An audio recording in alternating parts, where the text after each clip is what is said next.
Good day, everyone. My name is Nobantu Dlodlo Mbambo, and I am a registered general nurse in the Republic of Ireland. I'm a proudly Zimbabwean. I came into this country in the year 2020 when COVID was at its peak.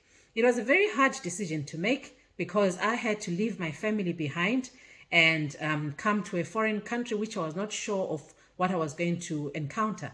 So, it was not easy, but like I've said, I had to do it for the sake of, helping my husband to take care of our family. So everything was catered for by the company that recruited me, including the flight tickets, the visas, the permits, the accommodation on arrival. I would say entirely everything. So I got to the airport of Dublin. It was a pleasant feeling, honestly. It was a very much pleasant feeling because the first person that I met showed me some love and was so welcoming.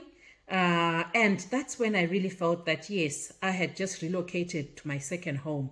I loved everything about it, though on the very first day it was freezing cold. But I told myself, right, this is my new home and I'm going to embrace it. Now, fast forward. Since then, the day I arrived, have never regretted relocating to Ireland.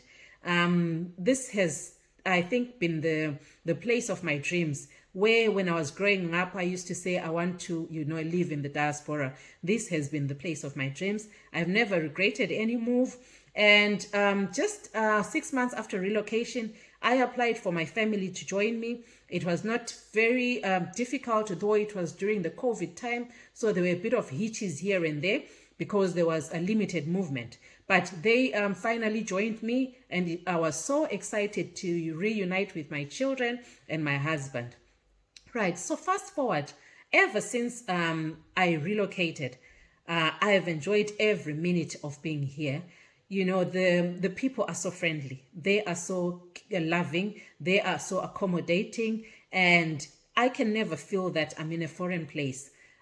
All because of the love, the welcoming that we receive from the Irish people that I meet. I would say to whoever is out there and thinking of relocating to Ireland, this is definitely the place to be. It's a place that feels like home. And to the Irish government, I would like to say thank you very much for the welcoming that you give us and, for all the love that you show us and being treated equally like any other person. It is really an honor to be in such a country and be shown this kind of love. Thank you very much.